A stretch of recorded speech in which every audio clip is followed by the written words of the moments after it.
Vasudevayam.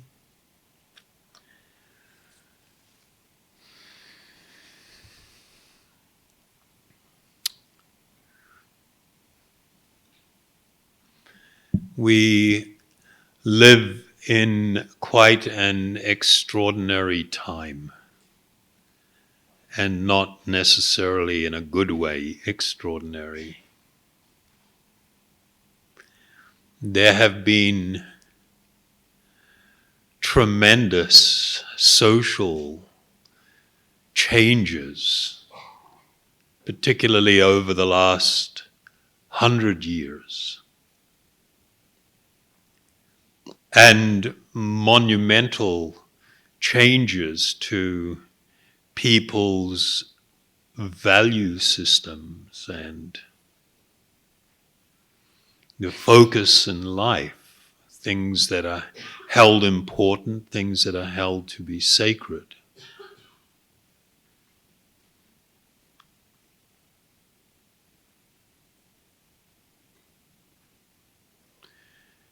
We are perhaps more controlled today, our minds are more controlled than they have ever been. And when I say controlled, I'm not talking about our self-exercising control, but so many external forces.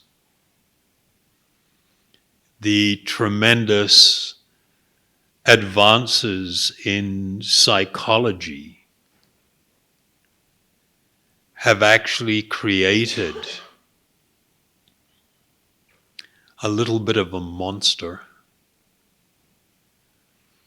And we see it played out in social media, where you have people studying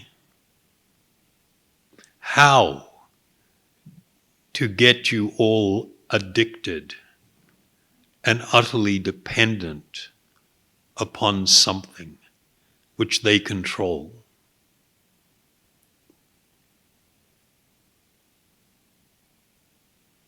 And there is a great reluctance, because of the nature of that addiction, to even willingly admit to how big my problem is.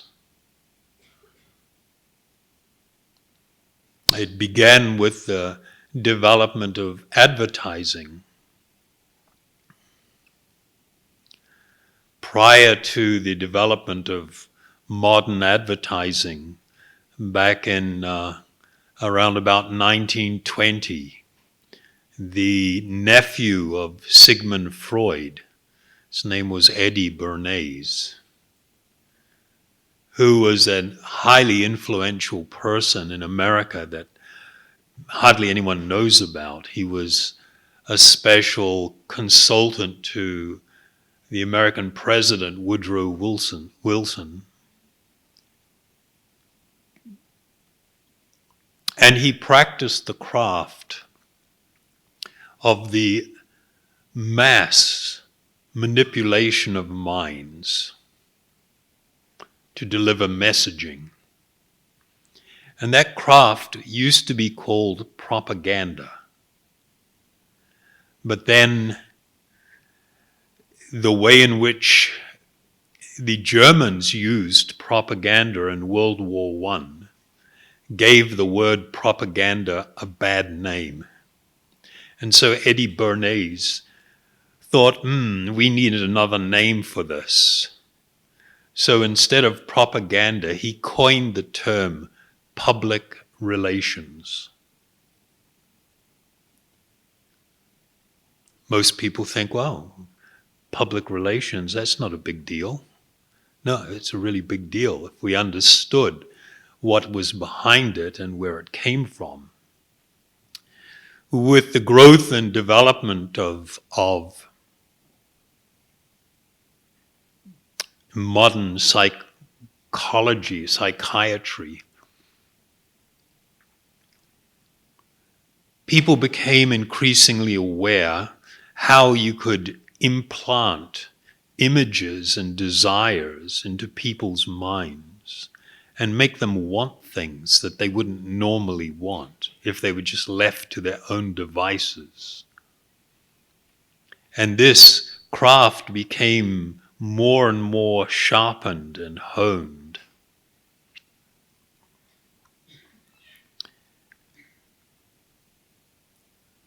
They have made a very profound and deep study on the psychology of addiction, particularly through gambling. What is it that holds people's attention and their desires and make them come back again and again? And they use all of those methods in designing buttons on Facebook and Instagram, everything. The psychology behind the technology is to make people incredibly addicted and unable to just function normally without, feeling the need always to look. If you have a meeting with someone and they have put their phone on the table and you reach over and just move it and continue talking, people are just like flipping out. Why they do that? And then they've been very polite and put it on silent, and then it vibrates. And, trying to engage in a conversation, and the eyes keep going down there. What was that? What was that? Who's that? Who's calling me? Can't even function normally. The degree to which we have been, we're in the grips of other people's influence is actually very troubling. And of course, it has led to what has now been described as an epidemic of unhappiness. We are seeing rates of depression and unhappiness that are unparalleled in the history of humanity. Particularly in the last 10 years. In the last 10 years, it's described as being, depending upon the nature of the study, anything from a 50 to 70% or more increase in unhappiness and depression over the last 10 years, and more than half of that in the last 5 years, and more particularly with younger people.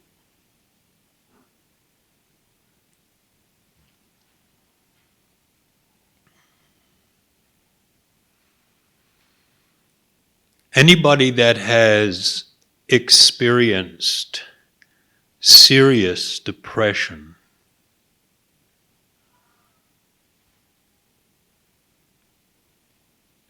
can attest to how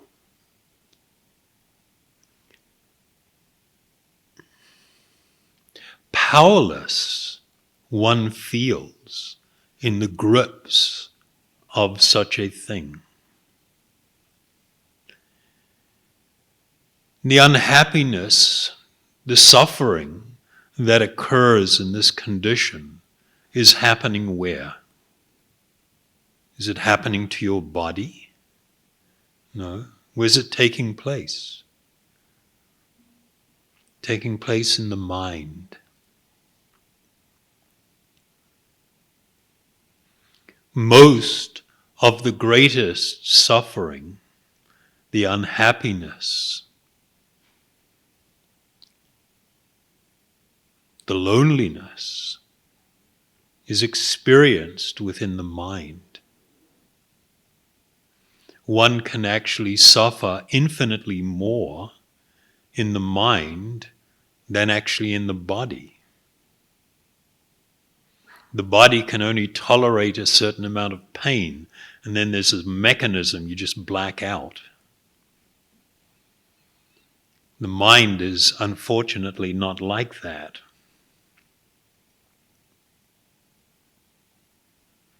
Because we've grown up in a consumer-oriented world where we have been pummeled with messaging, we have built an entire society and lifestyle based upon envy and greed. Envy means you look at what someone else has and you go, wish I had that. There was a time not so long ago that envy was considered a very bad quality, and people that were envious, you should steer clear of them. Now we have a whole economic system, a whole social system built on the messaging of envy. And greed means I am never satisfied. I always want more. Because there's always this promise that you will find happiness, you will find fulfillment in some experience, in some object, in a relationship, in something. And then I try to acquire that, and I find that it doesn't actually touch me within my heart of hearts.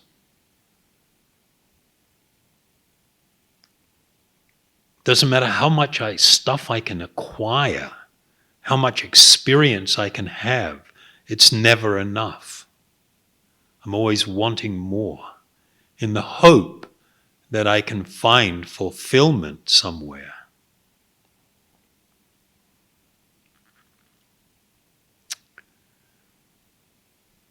So while there is a great deal of expertise that has been developed in the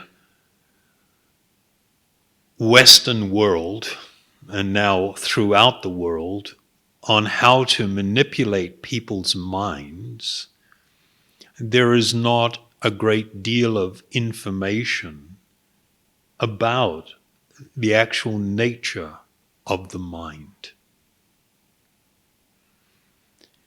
Wherever you find yourself in life, with its unhappiness or difficulty or the good things, you have arrived there as a result of choices that you've made and actions that you have taken.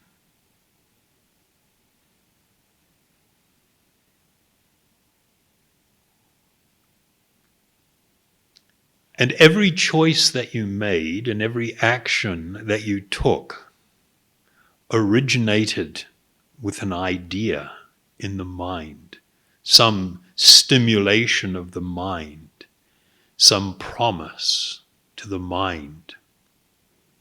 And then I do it. I teach mindfulness and meditation classes in the maximum security prison in Auckland. And dealing with murderers and rapists and violent criminals.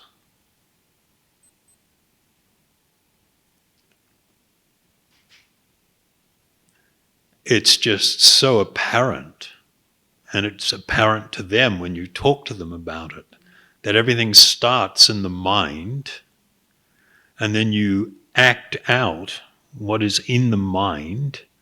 And for every action that you make, there is a consequence.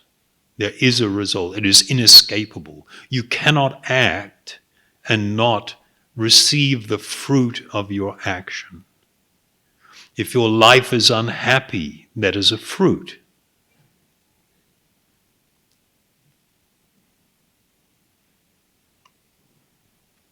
Learning how to make absolutely brilliant choices and to act on those choices so that we can receive a result that actually ennobles our life, makes our life better makes our life, actually can create the experience of true happiness. This all begins with the mind. Unfortunately, one of the more corrupting things connected with advertising is there has been and it's particularly over the last 60 years, this tremendous focus with the message, don't resist. If you have a desire, act on it. Nike has got it down. Just do it. And of course, that's fantastic for anybody that's trying to sell you things. The more you feel compelled to just give in and do whatever, you desire, and then it's not even your desire. It's being planted in your mind. There is this just amazing amount of activity that's, goes into planting ideas in your mind. And then you're told, do not exercise control. No, that's a bad thing. Be free. You're not free. You're enslaved by desire, planted by others, and you're just going around acting on it, and then you wonder why you're not happy. Surprise.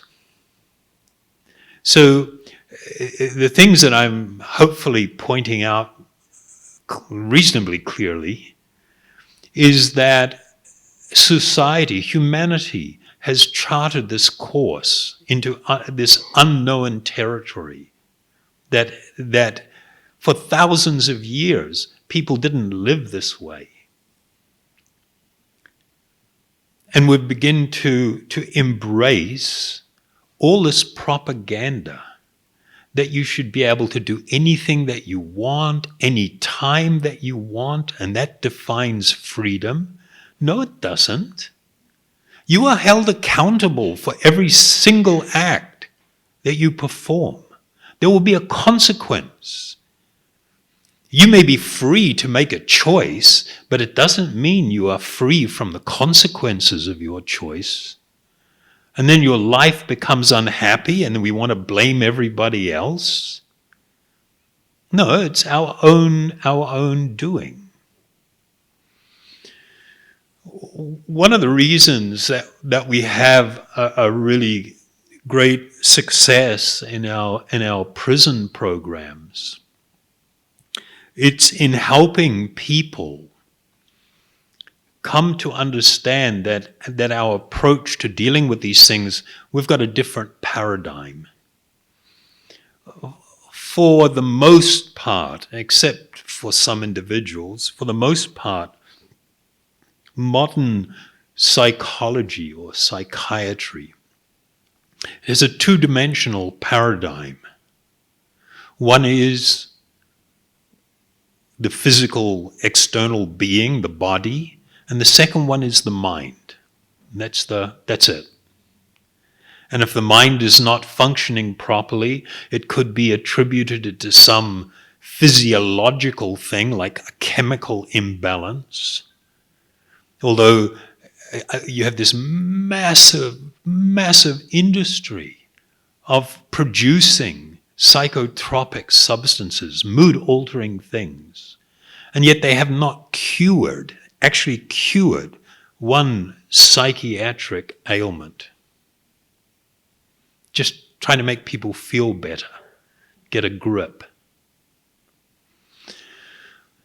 Our approach is based on ancient wisdom, that there is a body, there is a mind, but there is also another component, the living being, who by nature is spiritual. The body and the mind are material.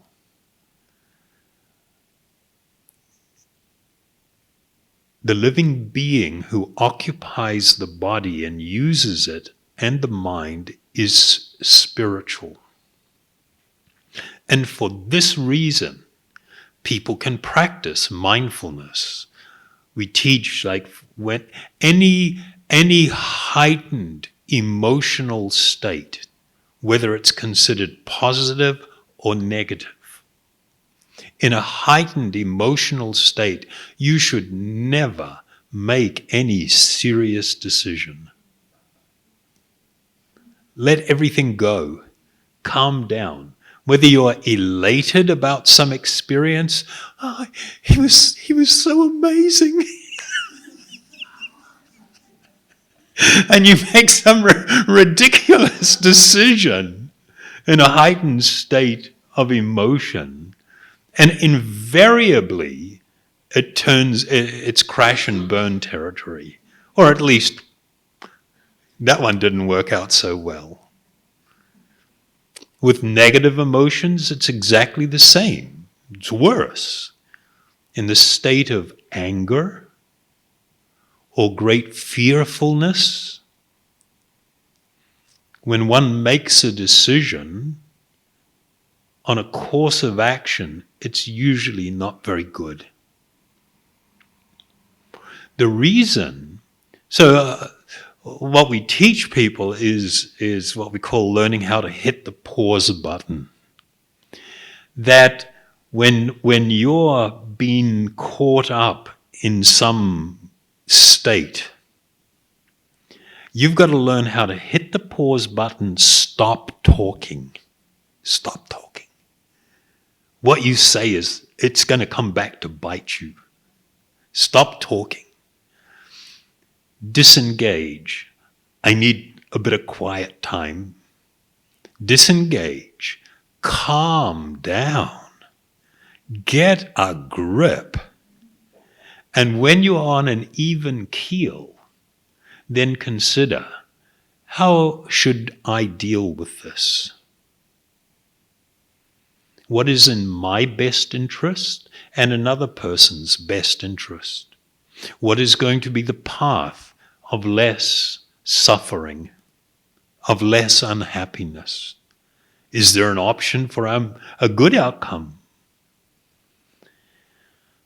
And then we make a choice, and we act on that. And this is the key to living a good life. If you don't do this, if you are constantly enslaved by your mind and what's going on in it, and your emotions, which are all, that's that word, the realm, you will fundamentally be continuously, you will experience unhappiness and difficulties. The reason that you have the capacity to hit the pause button and to step back and say, we're taking a time out on this one, it is because the mind is not you. You have a capacity to control the mind. You have a capacity to rein it in. You have a capacity to determine what's the contents of your mind is going to be, what you're going to think about, what kind of thoughts you are going to have. It's always amazed me that we have this really unfortunate tendency. We spend so much of our time and life obsessing about things that we have no control over. And the things that we do have control over, we spend almost no time dealing with that. Example, when somebody speaks to me in a way that is extremely hurtful, I have no control over what somebody else is going to do or say or behave. I have no control over that. Not really. I do have control over how I'm going to process that and how I'm going to respond.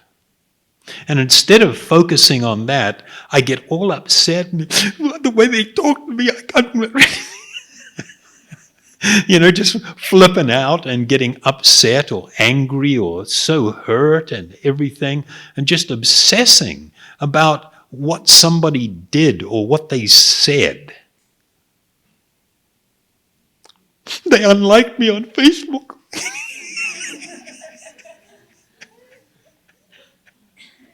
That's actually a big problem now, particularly with younger people. I'm serious. If somebody unlikes you, it's kind of like, hey, they were never your friend anyway. Do you really think that that's a friend? Somebody that presses like or friend, you think that that constitutes a friend? No, it doesn't. That's fantasy world. Then when somebody unfriends them, they just flip out. Especially if it sets off a whole chain reaction and like 15 or 20 people unfriended them. It's like, razor blade, please. Making a joke of it, but it's serious. And things like this do happen.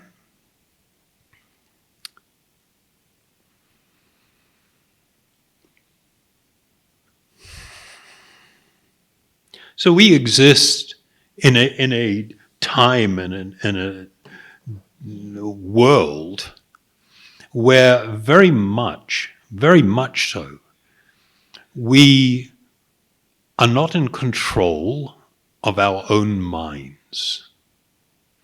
That things are being fed us constantly. And we are not in control enough of our decision making. The nature of the actions that we take. And yet this is actually the key to living a purposeful, a happy life. The process of meditation is incredibly important because its primary purpose, well, let me step back a bit. Its initial purpose is to make it so that you can actually begin to exercise control of your mind. That you can actually begin to engage in placing really good content in your mind. The primary reason for engaging in meditation is to come to know yourself. And as we were doing this little exercise earlier, the reality is the body is not you. This is a temporary place that you're hanging out. It will grow old and it dies. Nobody escapes. The body is not you. If you spend your entire life invested only in this thing which is external and seek fulfillment, happiness, love only through this medium, if you think that you will find or discover how lovable you are, how attractive you are, only based upon this external thing, I'm sorry, this is the path to unhappiness. We are eternal spiritual beings, temporarily residing within this body. And we are meant to be utilizing the mind as an instrument in this experience that we call life, to navigate our way through, to live a life of purpose, a life of happiness and fulfillment, and to experience in the end that there is no big deal when it comes to leaving this body. You can have a brilliant life and a fearless death. You can find true spiritual significance. You can find tremendous, limitless happiness. You can experience the greatness of true spiritual love.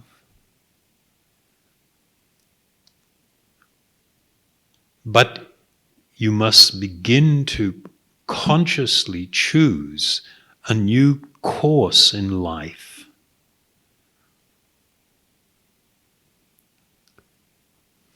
If you do not exercise control of the mind, then you will become a victim. You look at derelicts in the street. You look at people that are drug addicts. You look at people that are sold into prostitution or other forms of enslavement.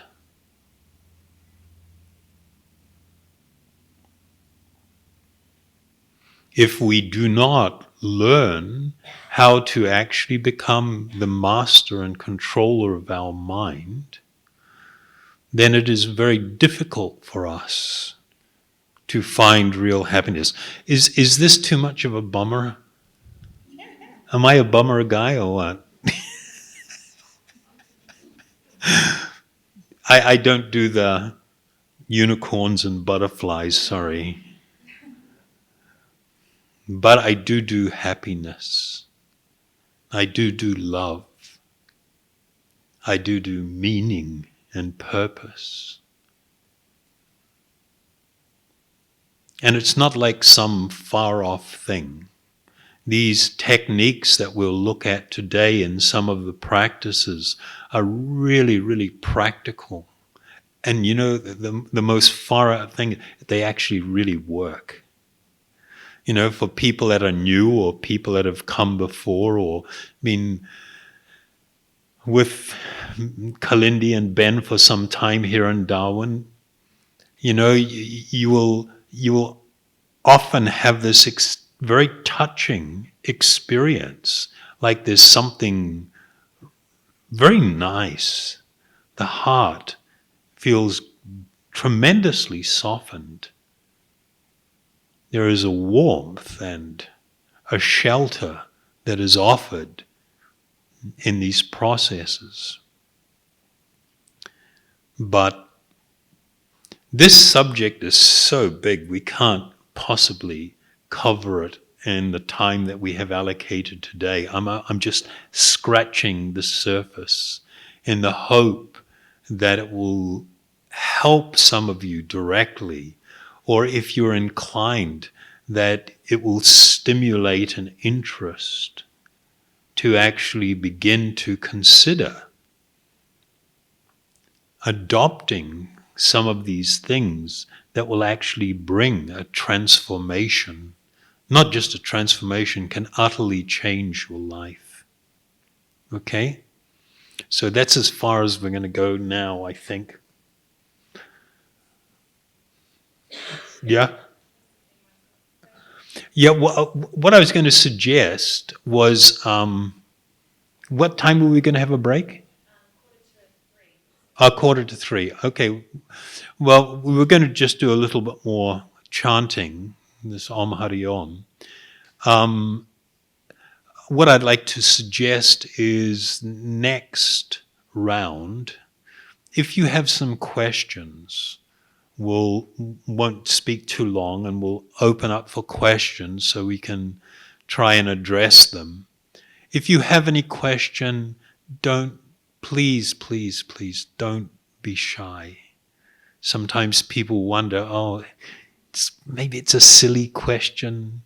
No, When we are talking about such things, there is no silliness to any question. The desire to understand or to know or to hear an answer to something is really, really important.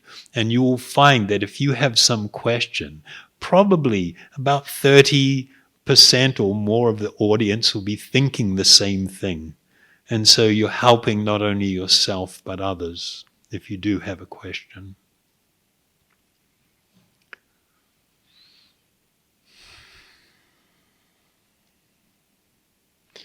The next part of the talk, I'll deal a little bit more with the nature of the mind and what should be the nature of our, I'm going to use a far out word, relationship with the mind. The reason that we can think of things that way, or we should think of things that way, is because the mind is not you. The mind is something that is separate from you. It may be having a deep influence. It may have you completely under its grip. But just because stuff's going on in the mind, that does not define you. You are separate from the mind. That is why you have the ability to try and control it. Being in a situation where you're trying to focus and your mind's flying away and you've got to bring it back into a focus. You know, everybody's had these experiences of trying to concentrate, trying to focus the mind. It's like it's independently just raging and doing its own trip. And here you are trying to bring it under control and focus it. And the reason you can do that is because you are not the mind. You are separate from it. Unfortunately, we are encouraged in the current social environment, society, to actually exercise no control, and wherever it wants to go, that we should just follow it. And that is being defined as freedom. But no, that can lead to enslavement. You can become utterly victimized by an out-of-control mind. Okay? So, is that okay with you guys, or no? Yeah? We'll probably come back after the break and there'll be about 5 people left. No, I don't think so. It's interesting stuff.